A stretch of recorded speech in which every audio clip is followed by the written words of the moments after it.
Tutakachokiongea leo hapa ni machozi, jasho na damu. Hii ni plesi ya machozi ya wanasimba. Ilipofikia sasa inatosha. Mambo mengi yameongea msemaji mwenzangu, mwenyekiti wangu Dr. Mo, mwenyekiti wa mainfluencer kwa upande wa Simba na mwenyekiti vile vile wa mainfluencer wote kwa upande wa Tanzania Sports Influencer. Respect to my brother. Kila kitu amefanya nini? Amekiongea, isipokuwa sisi tunakazia maarifa. Mpira ni science. Na katika science lazima ufate vitu vinne. Kwanza ujiulize swali. Ufanye observation. Ufanye data analysis. And then you're going to make a conclusion. Ndio unapata suluhisho ya nini? Suluhisho ya jambo. Wengi nadhani mnanifahamu. Kuna baadhi ya vyombo viliingia mpaka utata kwa ajili ya kunioji mimi na vikazuiliwa visinioji kwa sababu ya kupambana na mangungu. Lakini kipindi kile nilikuwa sijaenda kisayansi. Watoto wa mjini wanasema tulifanya nini? Tulikurupuka. Hakuna mwana Simba yote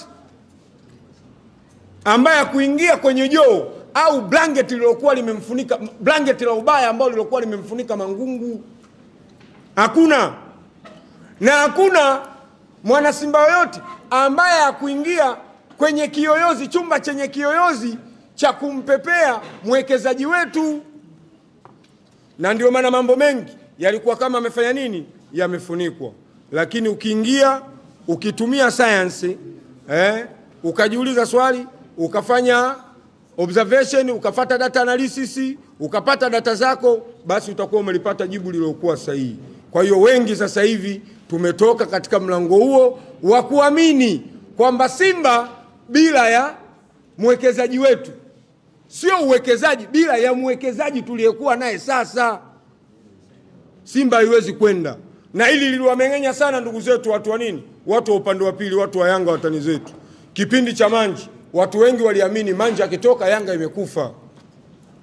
Lakini mwisho wa siku Manji yupo sasa hivi ndani ya Yanga. Kuna GSM, si ndio? Yanga inasonga wapi? Inasonga mbele. Sasa Simba tunatakiwa tuondokane na nini? Na hii notion au tunaita long nini perception ambayo tumefeed katika nini, katika vichwa vyetu. Kwa hiyo ili kuiondoa hii, mambo yafuatayo unatakiwa tuyaangalie na tuyazingatie sana. Simba bila Mo inawezekana, tusidanganyane. Mpira sasa hivi ni biashara. Kila mtu anahitaji kuwekeza kwenye nini? Kwenye hivi vilabu, especially Simba na Yanga. Kwa sababu wanachokifuata pale nini? Ni fans, fan base. Fan base ya Simba ni kubwa. Simba leo ina mashabiki wasiopungua milioni 20. Na kama kadi za wanachama zingeruhusiwa ziendelee kukatwa kutokana na ushindani wa sasa hivi uliopo wa kimpira, sasa hivi tumefika hata milioni 1 tungekuwa tumefanya nini? Tumefika au 500 kosa kabisa. Lakini kwa sababu ya udhalimu ya watu wanaenda na slogan za mafrimanso, yani to rule the world of a few people. Hii ndio slogan inayotawala dunia sasa hivi. Ukitaka kuwatawala watu hakikisha wako wachache.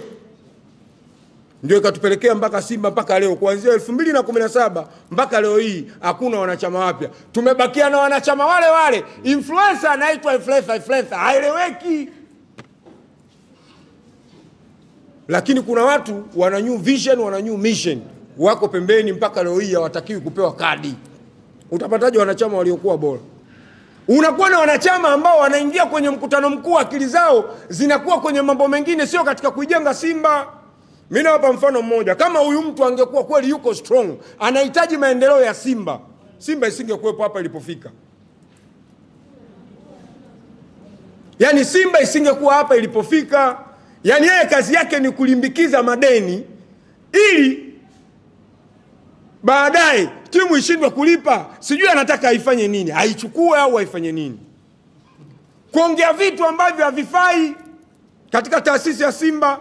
Kwa mfano, ni mara kadhaa zaidi ya mara 2 ameshaongea Simba amefanya nini? Ameinunua. Simba ni ya kwake. Huyu mwekezaji wetu. Mwekezaji huyu tunaona wachezaji ambao sifa ya timu kubwa ni kuzuia wachezaji waliokuwa bora kuelekea katika msimu uliofuata ili uongezee ufikie ile target unayoitaka.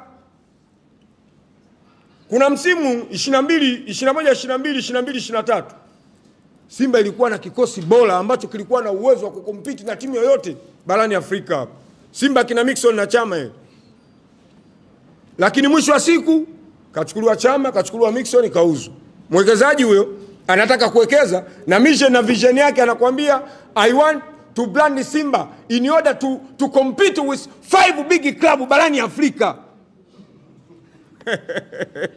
Tunacheka kwa dharau. Tunacheka kwa uchungu, sio tunacheka tu hivi hivi. Yaani mtu ametoa kabisa vision na mission yake ni kuipiga chapa Simba iweze kushindana na vilabu vikubwa 5 barani Afrika. Huyo mwekezaji anaongea yeye.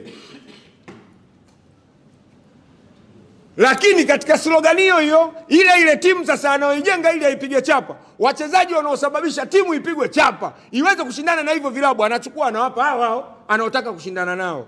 Anamchukua Mixon, anampeleka National Al kwa pesa mingi tu. Anamchukua Chama, anampeleka Berkane, anaenda kuzalilika kule. Alafu wao wanataka kushindana nao. Slogan iko wapi hapo? Mwekezaji huyo mwenyekiti ambaye alikuwa na upinzani naye mkubwa, ambaye alikuwa anapambana naye, Swedi Mkwabi. Mwenyekiti anakuja ana tweet kwamba kuna mtu tunasafiri naye kwenye mtumbwi, lakini anatoboa mtumbwi, maji yanaingia kwenye mtumbwi. Tafsiri yake huu mtumbwi utazama. Mkwabi anakuja anakaa pembeni, anafanya nini? Anajiuzuru. Leo ameona ubora wa Mkwabi uko wapi, kamchukua kamtia kwenye bodi yake. Tena kwa kumteua. Kuna nini hapa kwa huyu mwekezaji? Kwa hiyo mwekezaji wetu anaonekana wewe si muhindi bwana. Sikuna wahindi wenzio. Wewe si ushapoa 49% ya kwako, tafuta wahindi wenzio weka huku. Huku upande wa Simba usiguse, lakini yeye anatoka kwenye 49% anaingia kwenye 51, anachukua watu huku anawapeleka wapi? Yaani akikuona wewe una kilomolomo, yani kilopolopo, unapinga kile anachokipanga yeye, anakuchukua anakuleta huku, anakulambisha asali. Ukishalamba asali lazima utatafuta nyuki walipo. Utawafana nyuki rafiki zako. Ingawa nyuki wana uwezo wa kukutoa wewe vinundu. Ndio anachokifanya mwekezaji wetu. Kwa hiyo system anayotumia ni divide and rule system. Ngoja niwakumbushe, nyinyi wengi hapa mmesoma, si mna degree, mna diploma za uandishi wa habari. History ndio sehemu yenu, si ndio Muingereza alikuwa kuna system mbili of ruling. Kuna direct na indirect system. Si ndio? Direct ina maana mzungu mwenyewe anafika katika eneo, analitawala lile eneo kwa kutumia watu wake. Ndio tunapata seta koloni hapa Wazungu wenyewe kila each and everything. Ukija kwenye majeshi, ukija kwenye serikali, kila sehemu wanakaa wenyewe wazungu wanaendesha serikali yako. Lakini indirect system, indirect anatumia puppets, African puppets au African leader au African chiefs katika kufanya nini? Kutawala lile eneo on behalf of nini? Of them. Kipindi hicho Muingereza anaweza akaja, anakuja anapita katika field of work, mfano shambani, anakuta Waafrika wanalimalima pale. Akifika pale, Waafrika wakishaona wazungu wanakuja, wanalima kwa kutumia nguvu kubwa, wanamwaga jasho lao. Mzungu anamwambia pole, fanyeni kazi taratibu. Anawaambia wale Waafrika. Alafu anatoka, anaenda nyumbani kwa chifu. Akifika kwa chifu anamwambia chifu, wafanya kazi wako kule hawafanyi kazi, wanalegalega. Chifu anatoka mbio, anawafuata wafanyakazi wake. Nyinyi amlimi, amfanyi kazi, mnanigombanisha na nani? Na bosi wangu.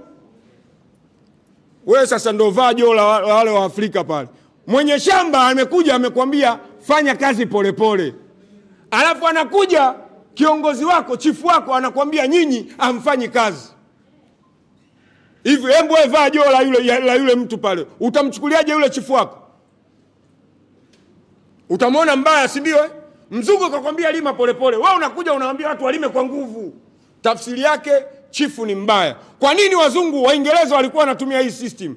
Ili kuwagombanisha Waafrika na viongozi wao. Ndio system wanaotumia nini? Mwekezaji wetu.